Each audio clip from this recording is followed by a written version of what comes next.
This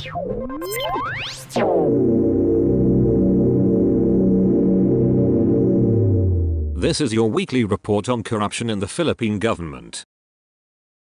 Operatives of the Philippine National Police's PNP Anti-Scalawag Unit arrested the Deputy Chief of Police of the Balayan Municipal Police Station in Batangas for extorting money from a resident whom he accused of operating the illegal numbers game lotting. In a statement Friday, Integrity Monitoring and Enforcement Group IMEG Chief Brig General Warren de Leon said Captain Ruben Merilag was arrested in an operation at around 5 p.m. Thursday in front of a bank near their station by the IMEG Field Unit and local police. The operation stemmed from a complaint lodged against him for coercing and intimidating the complainant victim into paying a weekly payola for the victim's lotting operation. Accordingly, the said lotting operation had already been stopped since March of 2021 when the victim was diagnosed with stage 3 colon cancer. Despite this, the suspect insists that the victim must pay for his weekly payola amounting to 2,000 pesos, de Leon said. Recovered pieces of evidence were brutal money, the suspect's service firearm with a magazine containing 14 live ammunition, an inside holster,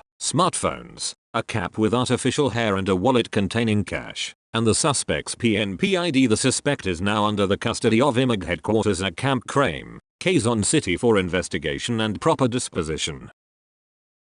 A former chief of the Sugar Regulatory Administration, SRA, was cited for indirect contempt of court for issuing a memorandum allowing the importation of sugar despite a writ of preliminary injunction issued by the court. Hermenegildo Sarafica was ordered imprisoned for 15 days and to pay a fine of 30,000 pesos by Judge Walter Zarilla of the Regional Trial Court Branch 55 in Himamaylan City, Negros Occidental on Monday, the 26th of September. The judge on the 2nd of March, 2022, issued a writ of preliminary injunction directing the SRA, its agents and representatives or persons acting on its behalf to cease and desist from implementing the sugar importation program embodied under Sugar Order No. 3, Series of 2021-2022. On the 4th of May, 2022, Sarafica issued SRA Memorandum Circular No. 11, Series of 2021-2022, allowing the importation of 200,000 megatons of sugar in Luzon, Visayas and Mindanao, except in Region 6, the judge said.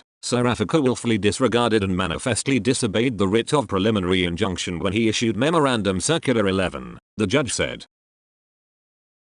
Corruption exists within the Office of the Ombudsman, its top official Samuel Martires himself admitted on Tuesday. Surprisingly, he made the revelation when asked by Senate Minority Leader Aquilino Pimentel if the Office of the Ombudsman's 4.781 billion peso 2023 budget was adequate to cover the expenses for its activities during a hearing before the Senate Committee on Finance. For Martires, the fight against corruption is not easy, no matter how many billions are spent. In my opinion, the fund of the Ombudsman is sufficient, but it is not enough to fight corruption even if you give us P100 billion, Martires said. I must admit to you, Your Honor, this is not to destroy the Office of the Ombudsman. We ourselves are fighting corruption within the office, he added. Since they don't use their phones or landlines, Martires said they can't present any proof of wrongdoing by their staff. Instead of meeting at the office, he said these workers choose to do business over meals. Although the Ombudsman wanted to eavesdrop, the head of security wouldn't let him. We have employees who are corrupt.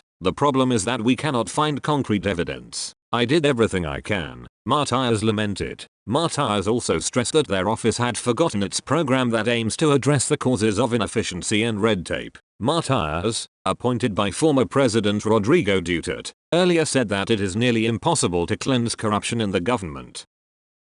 A member of the Abra Provincial Police Office died after he accidentally shot himself while fixing his own gun at the motor pool of Camp 1 Villamaring Barangay Calabahir on Tuesday, the 27th of September. Police identified the victim as Corporal John Paul Belisario Aoneon, 30. The victim was assigned to the Abra PPO General Services and a resident of Barangay Napo, Santo Domingo, Ilocos Sur. The Bangued Municipal Police Station said they received a call at 2:20 p.m. regarding an accidental firing inside the motor pool. Initial investigation showed that the victim was removing the slide assembly of his 9mm Taurus service firearm when he accidentally squeezed the trigger and fired towards himself. Aoneon sustained a bullet wound in the chest. He was taken by colleagues to the Abra Provincial Hospital where was declared dead.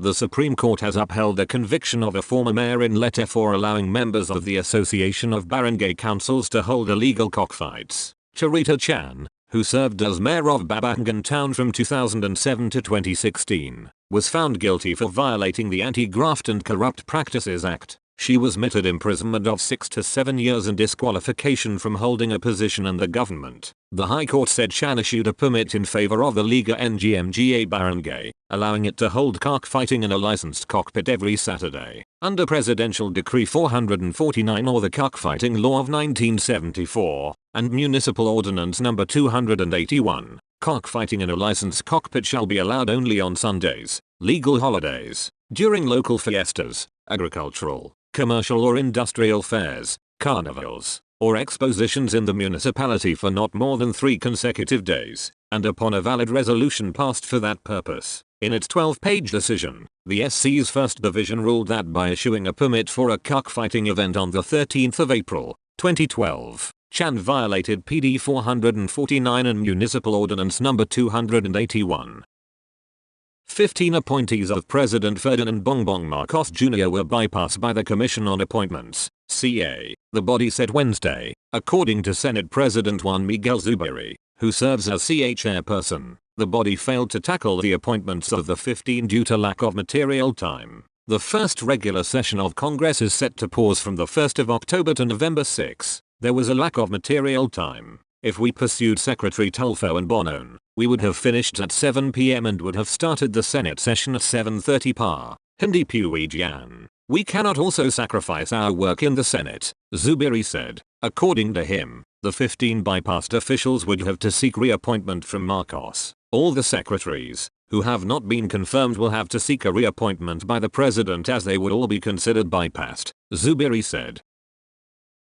That's all for this week. I'll see you next week with more stories of corruption and foolishness within the Philippine government.